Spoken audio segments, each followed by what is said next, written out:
Beleza? Tudo tranquilo aí?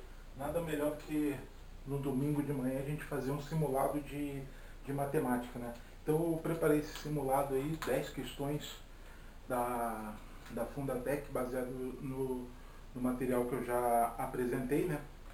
Então vamos lá para correção, né? Eu já botei o gabarito lá na página do Arena, né? E agora vamos ver a correção das questões, né? Vamos lá começar então. Primeira questão, questão de análise combinatória, né? Questão número 1. Questão 1. Um cliente de uma instituição financeira dispõe das seguintes letras consoantes para criar uma senha. Então ele tem as letras L, K, B, V, F e H. Qual o número máximo de senhas distintas? Então são distintas, ou seja, as letras não podem se repetir, né, com 4 dígitos diferentes, né? Ele disse 2 vezes que tem que ser diferente, né? Disse que as senhas distintas com dígitos diferentes, que podem ser formados utilizando essas letras, né? Então, análise combinatória, que a gente só temos 2 situações em análise combinatória. Ou nós vamos usar o princípio fundamental da contagem, ou nós vamos usar a combinação. Ah, Ricardo, pô, meu professor lá arranja permutação. Isso não existe. Isso é coisa inventada pelos matemáticos para confundir e tornar a matemática mais difícil. Só existe 2 coisas em análise combinatória: princípio fundamental da contagem e combinação. Quando é que a gente usa o princípio fundamental da contagem? Se a ordem, ao importar, nós vamos usar o princípio fundamental da contagem. Se não importar, nós vamos usar a combinação. Aqui, nesse tipo de questão, a ordem importa, né? Porque se eu trocar a posição das letras, eu vou ter uma senha diferente. Então, se a ordem importa, princípio fundamental da contagem, são 4 dígitos que eu vou utilizar na minha senha. Então, para a primeira letra da senha, eu tenho todas as opções, 6. Para a segunda, como ele diz que os dígitos são diferentes, né, a letra que eu já usei aqui, eu não vou poder usar aqui. Se tinha, não vou poder nem usar aqui, nem aqui, nem aqui, né? Se eu tinha 6 letras, já usei uma e não posso repetir, fiquei com 5. Se a próxima, se eu já usei 2 e tinha 6, eu só posso usar alguma das 4 que sobraram. E se eu tinha 6 e já usei 3, só sobrou 3 que eu posso usar. Então o princípio fundamental da contagem é o princípio multiplicativo, né? É só eu multiplicar todas as minhas possibilidades. 6 vezes 5, 30. 30 vezes 4, 120. 120 vezes 3, 360 possibilidades. Gabarito, letra D, questão de análise combinatória, resolvida pelo princípio fundamental da contagem. Certo? Vamos lá. Seguindo o baile. A questão 2 agora. Uma questão de regra de 3 composta. Questão 2. Uma empresa contratou 30 pintores para pintar uma determinada área, trabalhando 6 horas por dia durante 16 dias. Se a empresa tivesse contratado 12 pintores para trabalhar 8 horas por dia, quantos dias eles levariam para executar a mesma tarefa, considerando que trabalhassem no mesmo ritmo de trabalho? Então, questão de regra de 3 composta, vamos fazer do seguinte jeito. O que a gente tem que fazer? Primeiro, tirar as grandezas que ele está informando. A primeira grandeza que ele informou é pintores, certo? Então, a empresa contratou 10 pintores para pintar uma determinada área, trabalhando 6 horas por dia. Horas por dia, 6. Durante 16 dias. 16 dias. Se a empresa tivesse contratado 12 pintores para trabalhar 8 horas por dia, quantos dias levariam para executar a mesma tarefa, considerando que trabalhassem no mesmo ritmo de trabalho? Então, regra de 3, seja a regra de 3 simples ou composta, qual o grande bizu que eu tenho aqui para passar para vocês? Vocês sempre escrevam a linha da variável, a incógnita, que eu estou procurando na linha de cima, certo? Escrevam sempre na linha de cima, porque depois eu não vou ficar tendo que multiplicar cruzado, isso e aquilo. Eu vou mostrar aqui depois o porquê da gente sempre escrever aquilo que a gente quer determinar, o x, na linha de cima. Vamos verificar agora se as grandezas são direta ou inversamente proporcionais, certo? Vamos começar aqui, a grandeza pintores. Pintores em relação ao número de dias. Se eu aumentei o número de dias, ou seja, tem mais pintores trabalhando para fazer o mesmo trabalho, eu vou precisar de mais ou menos dias. Se eu aumentei o número de pintores, eu vou precisar de menos dias. Então, aumentou aqui, diminuiu aqui, essas grandezas são inversamente proporcionais. Ou seja, na hora de montar a minha equação, eu vou alterar a posição delas, certo?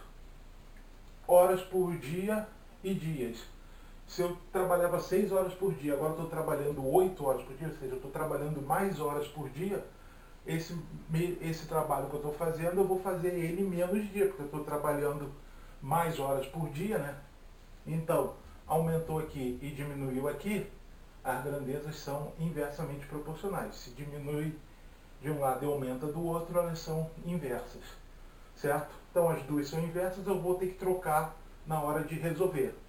Como eu coloquei o x na linha de cima, minha variável está na linha de cima, eu já posso dizer que x é igual ao que está embaixo do x, ó, 16 vezes isso aqui. Eu só posso escrever isso aqui se eu botar o x na linha de cima, certo? Se eu botar o x na linha de baixo, eu não posso escrever isso aqui.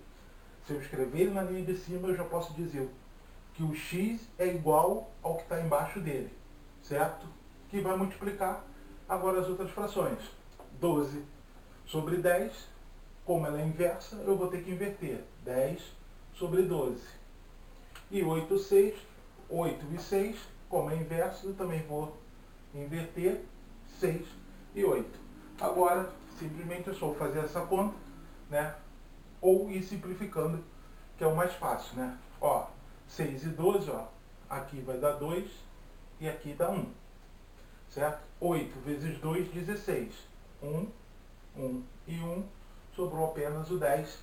Então, são 10 dias, o novo tempo que para realizar o trabalho, 10 dias dá a letra B, certo? Beleza? Vamos lá. Questão 3 agora.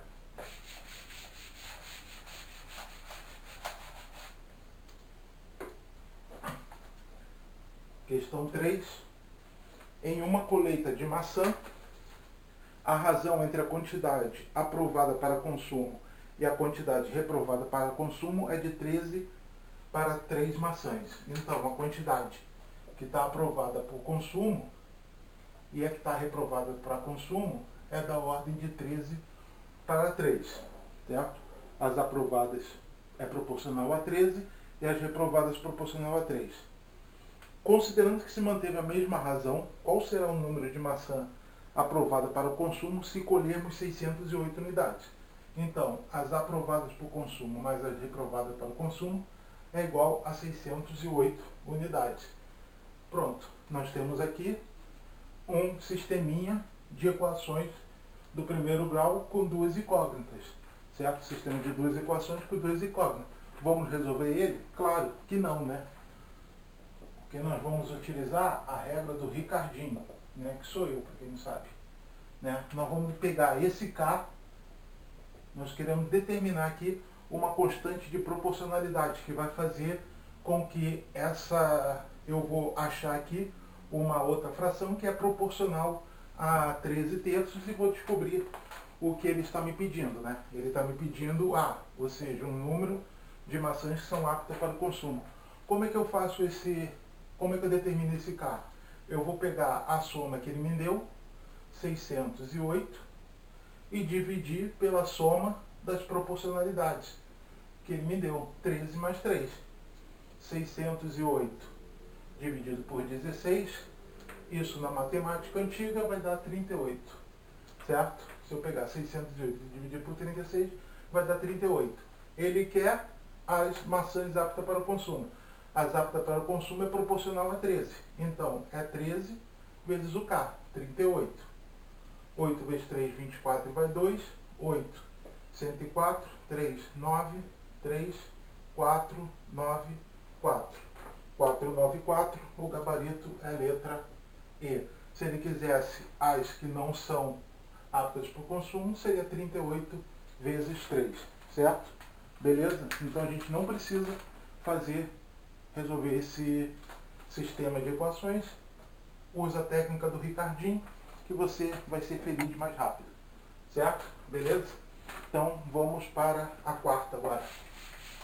Questão número 4.